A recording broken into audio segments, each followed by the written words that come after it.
Годинава производството на мед е намалено за околу 60% и потребна е итна помош од државата. Со овој став денеска излегува прилепските пчелари на 11-тиот поред фестивал на медот. Пчеларите велат дека 2020 е една од најлошите години за оваа гранка.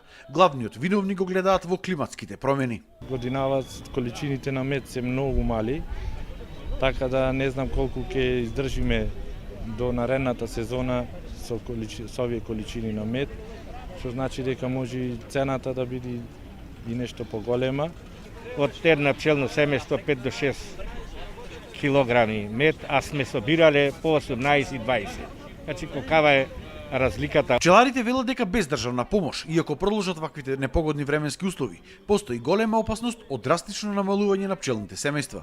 Затоа сакам да ги повикам Министерството за земјоделие и останатите институции да ги помогнат пчеларите, зашто ние пчеларите сме како 13-то прасе, воопшто не сме со ниедна мерка запазени до сега, со никаква помош помогнати. Значи бараме од Министерството со еднократна интервентна помош во субвенции. Во соседните земји, значи некои земји, пчеларските сојузов соработка со државата, значи државата му помага во прихрана, во лекарства. Освен еднократната помош, пчеларите исто така побараа изголемување на субвенциите.